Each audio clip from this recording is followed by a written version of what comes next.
What's up, everybody? Welcome back to another episode of the Bodacious Rant. I hope everybody's having a lovely weekend. I know I sure am after this movie release this week, just because, oh man, I can't wait to talk about it. Of course, some of you have guessed it. We're talking John Wick Chapter 4, and Bern and I are going to give a non-spoiler review, so don't worry about, all that good stuff. But before we get started, please do not forget to give us a like, ring the bell, and of course subscribe. We really appreciate it and want to keep the ranting going on bodaciously, as you will. Mm-hmm. And of course, yes, of course. And like I said, this is the latest John Wick movie. So this is the fourth one so far, hence the name Chapter 4. Clocks in around 3 hours ish, 2 something. I'm not really sure, but it's definitely a longer movie. So make sure you're awake for this. Actually, you know what? I don't even know why I'm saying that. Just because I don't know how you could fall asleep in this movie unless you get no sleep at all in your daily life. But yeah, you would have to be a heavy sleeper to not wake up at certain points in this movie. Yeah, kind of. Yeah.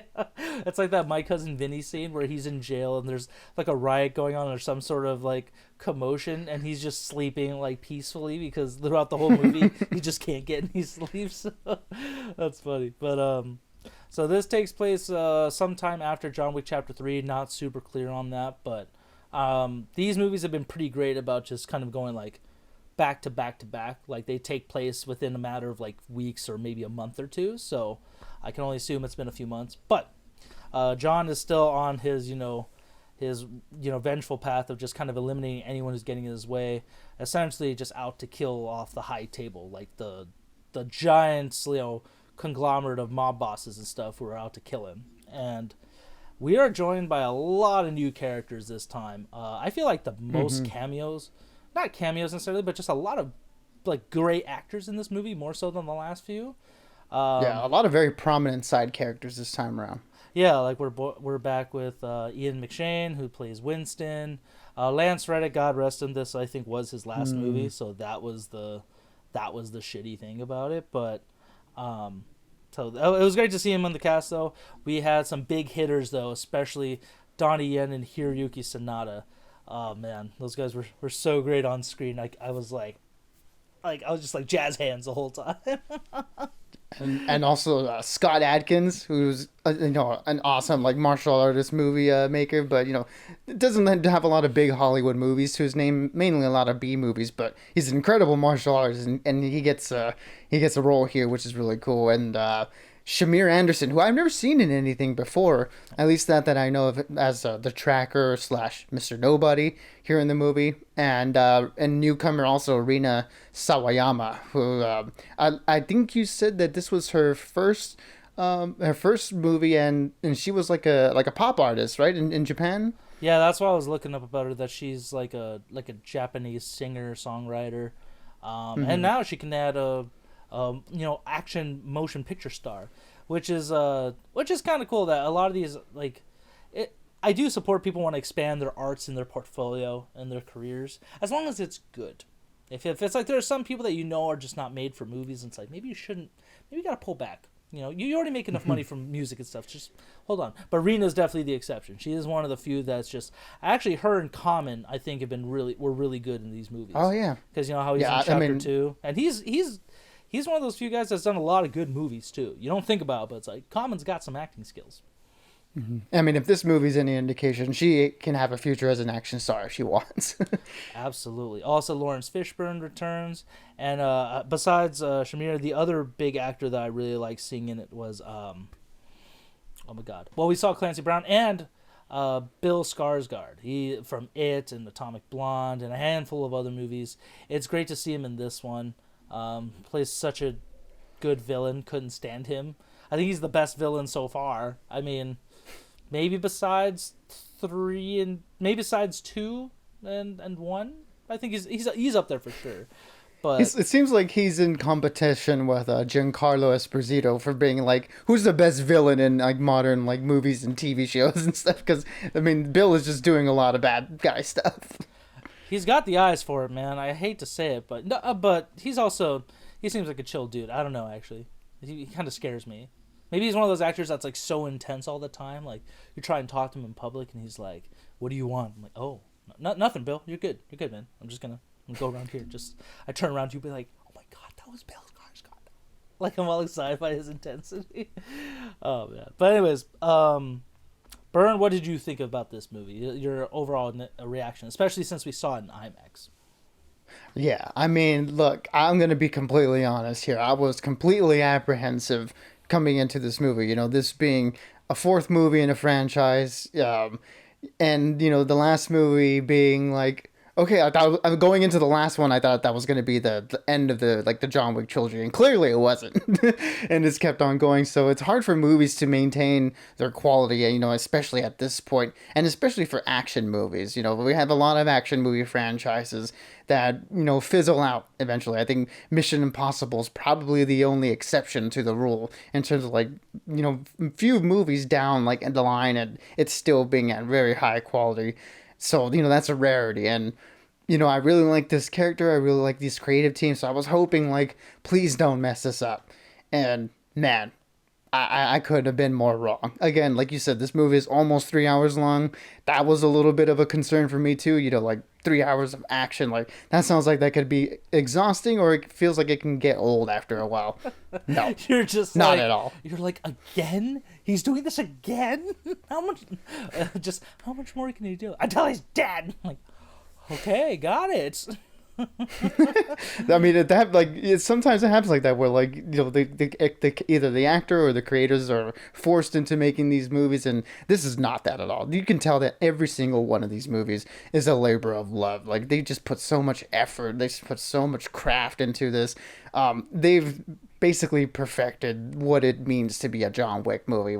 Everything in here, from the cinematography, everything's from the beginning of this franchise. Everyone talked about how excellently shot these movies are when it comes to the action, especially in comparison to a lot of action movies that we do get with shaky cam or very choppy editing. Here, everything's all pulled back and you can see the action on display. And, so that is a testament to itself, because we get to see these stunt performers do these amazing, incredible things, and they're putting on a show for the people, again, 4 movies in, and they keep on wanting to up themselves and up the stakes and see what they can pull off. And I think they succeeded in every aspect that they try to do. It's insane. I'm still I can't fathom how they were able to pull this off. It's just incredible, everything we see on screen, and that matched with a really slick, directing by Chet Stahelski, who again has been in this action game since The Matrix. I'm listening to interviews with him, because he talked about how big of an influence the Wachowski were on him, because he was a stunt performer in those Matrix movies, and how every detail is so important to him. And you can tell, man, from the wardrobe to the props to the set pieces, there's so much detail in these movies, and this one most of all. I mean, considering it's almost 3 hours, you have a lot to look at, but none of it feels like it's wasted, or it feels like it's just there to be there. Everything's so purposefully done, and it's excellent, man. I again, the fact that we're getting this much effort in an action movie is unseen, if in this industry that's not a movie with Tom Cruise. It seems like. No, yeah, you're definitely not wrong. I was going into this movie with very low expectations, just because, like you said, it's the 4th movie in this franchise. I thought all of them are great.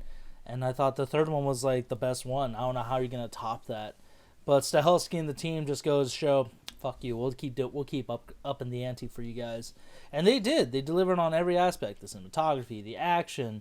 The actors did a great job. Keanu never ceases to amaze, and yeah, I'm just. It was so great to see so many things come together with this movie, and if this is going to be the last one, it's a hell of a one to end on. I mean, that's all I can say, because like I said, I don't want to spoil anything for you guys.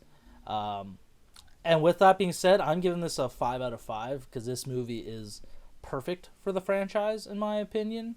I can't be any more excited to talk about it, really. So this is one of the few movies that, midway through, I was like, I'm definitely seeing this again. Usually most movies I'll wait till the very end. I'm like, do I want to see it again? Is it worth it? But this one I was just sucked in completely after, the first half, and I was like, yep, that's it. this is one of the best movies of the year so far. So definitely go check it out, especially in IMAX. But Byrne, what's your rating on this movie?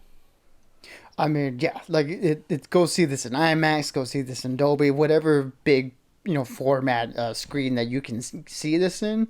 Definitely go check this out in that because, like I mentioned, all the technical aspects in this movie are so well done. I mean, yeah, the shots in here are incredible. The music in this movie is incredible too. I need to track down the soundtrack for this movie because, it feels like that's like so much of a character as much as the visuals that we're seeing on screen.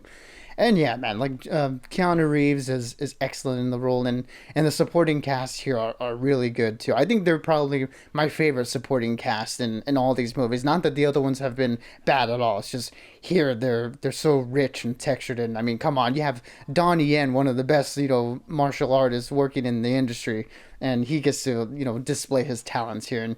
And again, like I said, none of it is wasted. Everything is so meticulous and particular and all I gotta say is that this movie, final sequence of action scenes is probably one of the best I've ever seen in a movie ever.